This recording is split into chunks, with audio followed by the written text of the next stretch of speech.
When we're triggered with anxiety, emotions get high, and it starts to twist the way we communicate with our partner, right? Today, we're going to tell you what is fueling that anxiety, so you can stop letting it control the way you communicate and how you build your relationship. Behind anxiety, there are emotions like sadness, anger, and loneliness.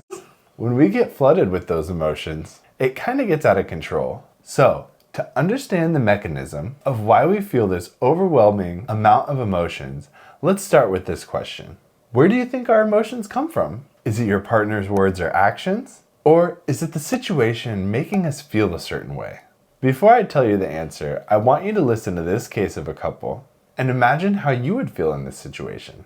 There was a couple who was living together.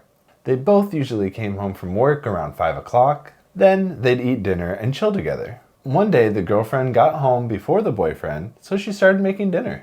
As it's almost getting done, she looks up and it's almost 6 o'clock. She checks her phone to see if he texted, but there's nothing. She calls him, but he doesn't pick up. Now, despite the food getting cold, she keeps ringing his phone nonstop. Instead of eating, she is texting him. Where are you? What are you doing? Are you okay? What's going on? So if you were in this situation, what kind of emotions would you feel? Some of the feelings you might have felt would be anxious, angry, insecure, depressed, or it could just be a combination of some of those. But what you felt and the amount of that is probably different for everyone, right? So why do different people have different emotions when they experience the same event? It's because each of us has different interpretations of a situation. In other words, the self-talk that goes on in our heads are different for everybody. We tend to say a situation makes us feel a certain way, like, he made me so mad for not even giving me a call or text. But that's not exactly true. Emotions get triggered by our take on the situation. Let me tell you some examples. If anxiety was the feeling you got from this situation, some of the self-talk you might have had in your head could be, this isn't like him, he has changed. Or, oh no, this is a bad sign for the relationship. Or, something must have happened. Now, let's say you had these kind of thoughts like, how dare he treat me like that? Or, why did he think this was okay? Or, I'm not going to let him get away with this. Now, those probably would have triggered some anger in you. On the other hand, if you had thoughts like, I'm not important to him, or this was a one-way relationship after all, or maybe he's doing something behind my back, that would probably make you feel insecure. Then what about these ones? Thoughts like, we're over, or I'm never gonna be good enough for anybody, or I just wanna disappear. Those would probably trigger some depressed feelings. Now you can kind of imagine how each of the thoughts can trigger those emotions to rise, right? Our self-talk has a powerful impact on our emotions.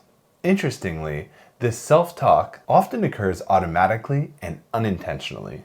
This is known as an automatic thought, a term you might have learned if you've ever done any cognitive behavioral therapy. Automatic thoughts happen without you trying to form it or even being aware of it most of the time. And that is because they're generated by our unique thinking pattern that we each develop over time. Everyone has a thought pattern that they tend to fall into. And that is why the same arguments seem to come back in your relationship. Someone with an anxious attachment style especially has a strong tendency to not leave any other room for possibilities aside from the scenario that they've assumed. This makes sense as the attachment style is developed in childhood. Back then, you needed to learn the pattern on how your caregiver treated you so that you could predict what is happening next in order to get your needs met. Having your needs met by your caregiver is a serious matter for children to survive. So, it explains that when you have an anxious attachment style, you are hardwired to quickly come up with a scenario and act upon it. So going back to what we were saying, when you're triggered, you might be unconsciously taking the situation as threatening and having those emotional reactions based on your automatic thoughts. As a result, you end up feeling anxious, angry, insecure, and depressed, even if you don't consciously want to. In fact, when you're triggered with these emotions, you become more defensive in your actions too. which could make us behave in unhealthy ways such as lashing out, having strong negative self-talks, or stonewalling.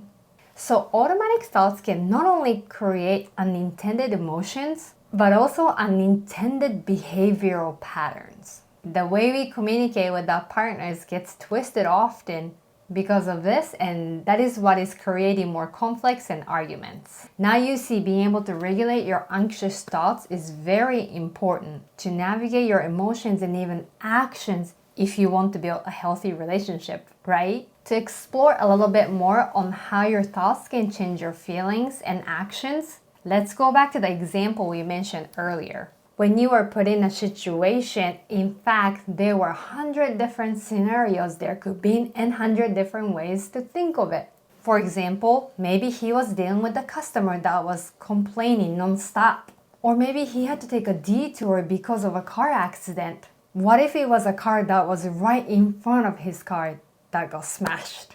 Or maybe he didn't even know that was a certain expectation you had, or that meant a lot for you to be at home at a certain time. Or this has happened to us, but his phone died, and instead of waiting for it to get charged to text, he just jumped right in the car to hurry back home. You see, how we think of a situation directly changes how we feel.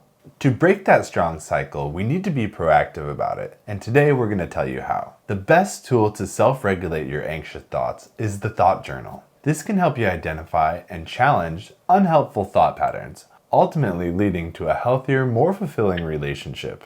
There is a specific way and order on how to do this, so follow with us closely as we guide you through the 5 steps of our thought journal. Step 1. Write down the situation/trigger. Start by writing the specific situation or the event that triggered a negative emotional response. For example, my partner did not come home at 5 and he did not call or text. Step 2. Write down the feeling. Describe your initial emotional reaction. Take time to let those feelings arise and be specific. Be sure to not invalidate your emotions in this step. Your emotions aren't just there to criticize. They need care and friendliness, not harsh judgment. So focus your attention on noticing and marking them. Did you feel angry, anxious, or hurt? You can even write down any physical sensations you might have had, like racing heart, or tightness of your chest, or sweating, to help you get back in the moment and really explore your feelings. Step 3.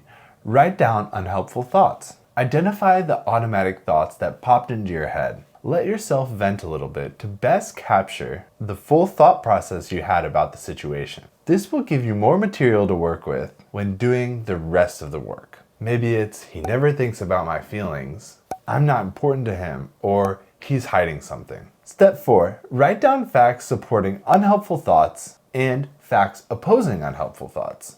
Okay, so here's the unique part of the journal. Once you sort out your thoughts that cause the initial reaction, you're going to try and challenge them to see if they're based on evidence. A really easy and helpful way to do this is imagine if you're in a courtroom. You're going to play the role of both the defense attorney and the prosecuting attorney.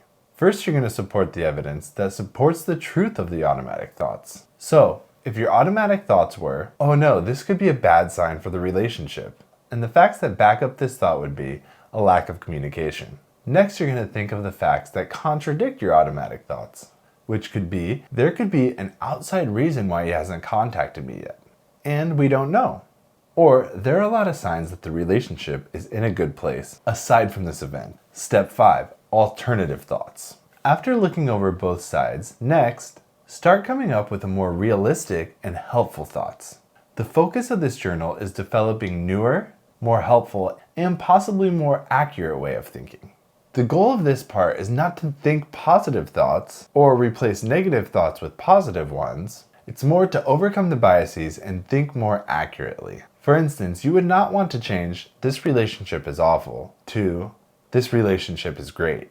Instead, you might change it to "this relationship has both good and bad qualities." It's important to remember the full picture. Maybe in this case, it's, I don't know what is happening on his end. Once he's home, we'll see if he has an explanation. Or, this doesn't directly mean they don't care about me. Be sure to take the time to reread your new thoughts multiple times. We need to try to maximize the impact of these new thoughts and try to internalize them. So try to really feel them in your body. What changes do you notice in your mood when you think of these new thoughts instead? What different reality do you begin to see? You may not fully believe these new thoughts yet, but what might your life be like if you did? Take some time here because this is where true transformation can happen. So that is how you do the thought journal, but this is only a starting point. Remember that this is a learning process. The more thought records you do, and the more regularly you do them, the more you will gain through practice. Try to be patient and encouraging with yourself as you try this out. By being consistent with practice, you can break the cycle of negativity and communicate with your partner in a more constructive way. This solely can be an amazing tool to transform your relationship, but getting help from good resources like couples therapists or coaches is always an extra way of navigating this in the most efficient way. In a separate video, we're going to cover the most common 10 patterns of automatic thoughts that are affecting your emotions and actions. So be sure to like and subscribe and hit the notification bell. See you next time.